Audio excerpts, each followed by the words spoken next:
Hey guys, how's it going? Aura Pampa here, and today I wanted to share with you a story, actually 3 stories of times when I faced fear and challenged it and come out better on the other side. If you haven't heard from me before, hey, my name is Aura Pampa, and I'm really glad to be here sharing this with you today. I'm hoping it might inspire you and help you do even better in your life. All right, let's get to it. So, I've got 3 stories for you. The first 2 actually are to do with speaking engagements. So times when I was like, ooh, how's it gonna be? Am I gonna do this well? And eventually going through with it. And then the other was actually taking on a project, a video project, which was quite out of my comfort zone. But I thought I could potentially do it, and then realizing I'd got myself in way over my head. But in the end, I'll tell you what happened. So first story. The first story was some time ago, a friend invited me to come and speak to a group of people at a conference that he was organizing.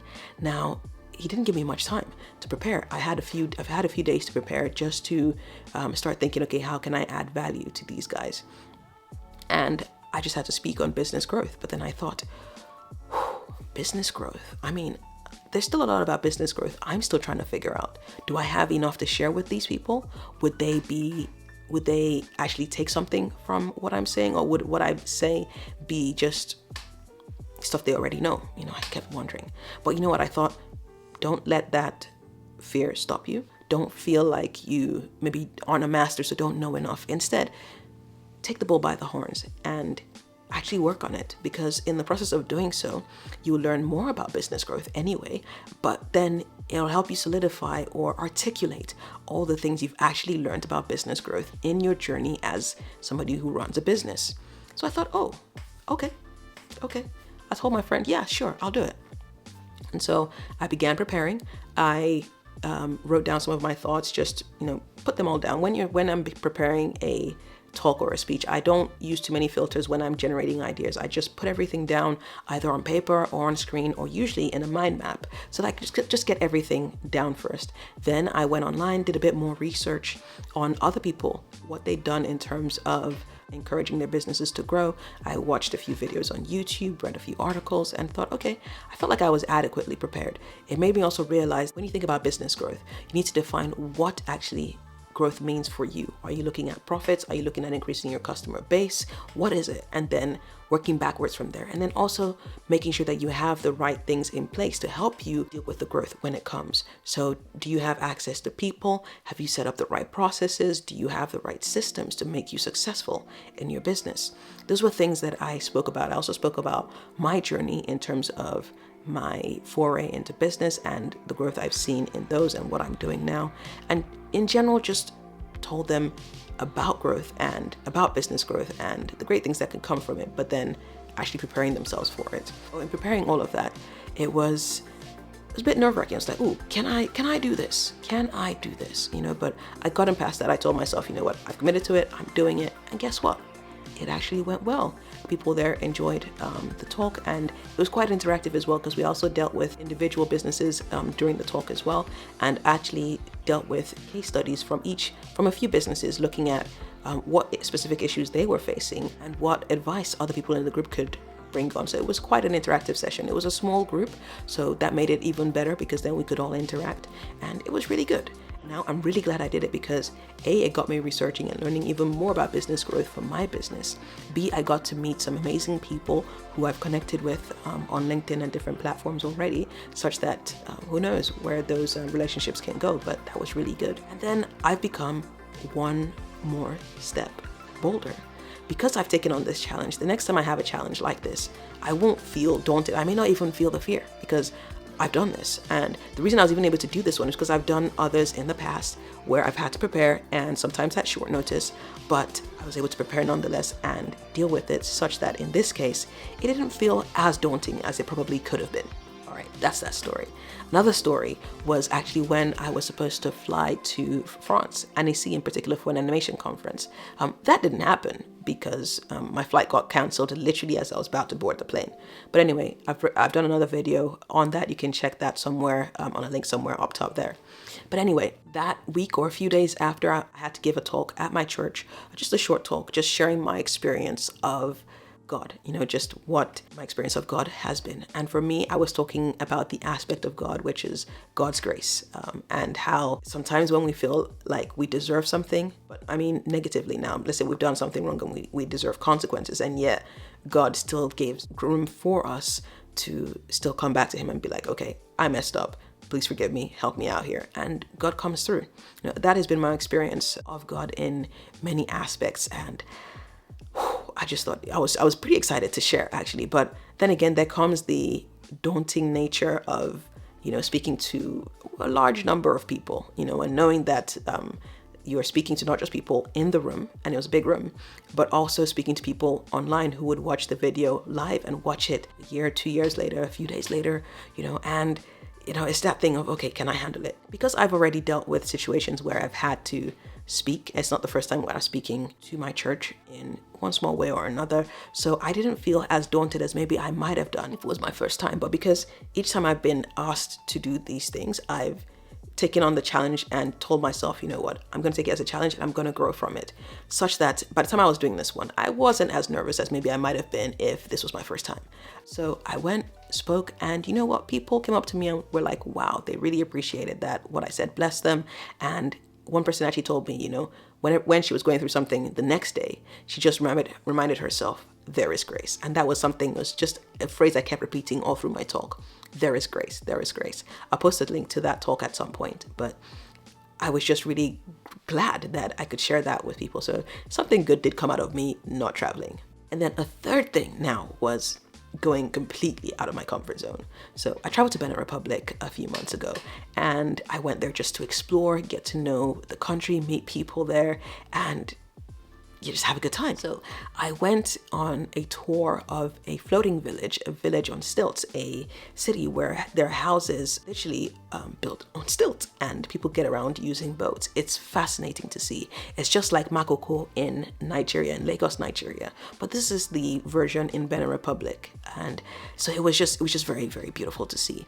Now I got talking with the tour guide and I said, okay, if we could come to a deal where I can do a few videos for him, maybe get some traffic to their business, and then maybe he could then take me on a tour of different places within Benin Republic. And we came to that agreement. So I thought, okay, cool. Then he then said, oh, actually, they are cleaning the embarcadère, which is the port where you take off to go into the floating village. And he'd like me to do a video about it so they can show the world, they can show the government the things that they're doing, all as volunteers, as part of the organization of tour guides and drivers, I think, to actually clean the place every weekend. So every Saturday they all come together, and the market women as well come to support them as well in cleaning the place and just making sure it's sanitized, and it's also great for tourists to come visit, and it's just a great place. The government is having a push for tourism within the country and really pushing that, and so that was their way of contributing to that effort. So they asked me if I could do a video, and this was the first time somebody had actually asked me to come and do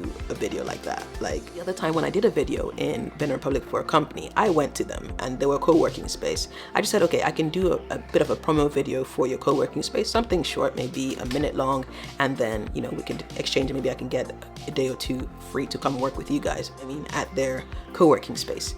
And they agreed, and so I came along, filmed it. It took a while. Even when editing that, I was like, ooh, do I know what I'm doing? But then I was like, yeah, it can't be that hard, right? It can't be that hard. And it wasn't too bad. Got that done. But this was a different ball game.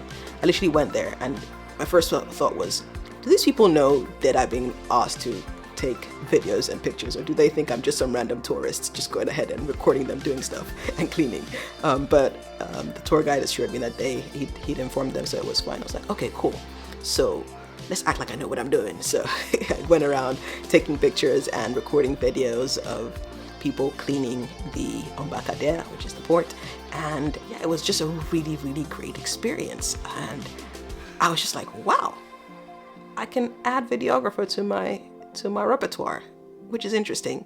I mean, yes, I do video, but I hadn't really seen myself as a videographer before. So I have to say that felt cool. But then came the hard part. So I'd recorded everything. I'd left Benin Republic, come back home, and then realized, oh my gosh, I have a lot of footage and I don't even know how to really tell the story.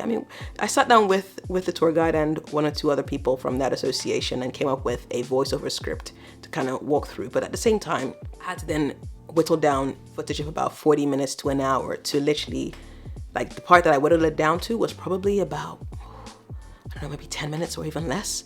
And so it was a bit of a challenge. And to be honest, I procrastinated a bit on it because I had other work to do. And also because I just kept thinking, I don't know. Do I know what I'm doing? Would I do a good job? Would it work out? Would I look like a fraud? I don't know. The minute I decided, you know what, I'm just gonna do this. I'm gonna sit my butt down one weekend and actually get this done. Amazing things happened as I began to edit and remove a few things, cut a few things, zoom in some places, started to see a story was sort of starting to form. And then when I added the voiceover, it just made a lot more sense. And I was like, that's it. And it was just coming out. I sent them the first draft and they were really happy about it. Now I'm just waiting for someone to come back to me about getting a translation from Fon, which is one of the languages that is used in Benin Republic. So some of the market women were speaking in Fon and I don't understand it, so I can't put the captions on the screen for other people like me who wouldn't understand it. So I'm hoping I can get a translation for that. If you know how to speak Fon and you'd like to volunteer your service for translating, I'd appreciate it. But I've also asked the tour guide if anybody in his team could help with that. So we'll see how that goes. Yeah, and they saw the video and they saw the first draft and they're really happy. And their first thing was, thank you so much for all the work you've put into it. And now that I've done that, or almost completed that, I feel great. I'm really glad I took the plunge and I'm doing it. And now I'm starting to think, what other projects can I take on? What other things can I do that scare me but would help me grow?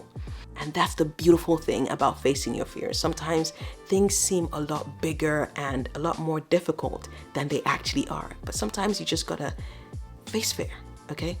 Punch fear in the face and say, you know what, I'm gonna do it anyway. And you will surprise yourself how much you can actually get done. All right, those are my 3 stories. I hope you enjoyed them and I hope they inspired you to punch fear in the face and actually get started in doing things. Do things that scare you, because in doing them, you end up growing from those experiences. Go ahead and hit that like button if it provided you some value. Subscribe if you haven't subscribed before, and check out some of my other videos. I think you might find them interesting. I've got videos on book summaries. I've read books that would really inspire you. I've got videos on tech. I've got some videos on video editing, audio editing for voiceover, that sort of thing. And then some lifestyle vlogs. I've actually got quite a few videos of my time in Benin Republic, so I think you'd love to check that out. Anyway, thanks for watching all the way. Leave me a star emoji to show me that you've gotten this far. I appreciate you. I really, really do. All right, I will catch you in the next video. Take care. Bye. Okay, so bloopers, let me just tell you. I actually recorded a version of that video previously, but then I used the wrong microphone. Actually, it wasn't that I used the wrong microphone. I just didn't have my microphone plugged in, so the audio wasn't great. So I had to re-record the whole thing, and I was like, oh, this is so long. But I'm actually glad I did it, because I think doing it the first time and having that dry run gave me an idea of the things I wanted to talk about and helped me be more articulate, such that by the time I came to editing this video, it wasn't actually that bad. So you know what, I'm grateful for that. Sometimes mistakes happen, you know, when you're learning things, but actually sometimes those mistakes can end up being a beautiful thing. So yeah, that was my experience here. All right, I'll catch you in the next one. Take care. Bye. It's me preparing my thumbnail for the video on punching fear in the face. Okay. The randomness I get up to just to get a good thumbnail. Okay, let's go for a punch. Okay, I'm not sure what that is. I'm not punching myself, am I? Okay, punching fear in the face. Okay, I see what you're doing. Okay. Give the camera a serious look. Downcast face. What are you doing, Aura? Seriously, what are you doing? Okay. Punching. Okay, thinking. How that relates to punching fear in the face, who knows? But hey, okay, I see what you're doing there. So punching and then like imagine fear is at the end of your knuckles. Okay, interesting. Okay, what next? Now randomly deciding to dance a zonto, just because. Okay, back to the fists. Okay, I think, all right, we're done now. Literally, you can stop now. All right, I think that's done. Thank you.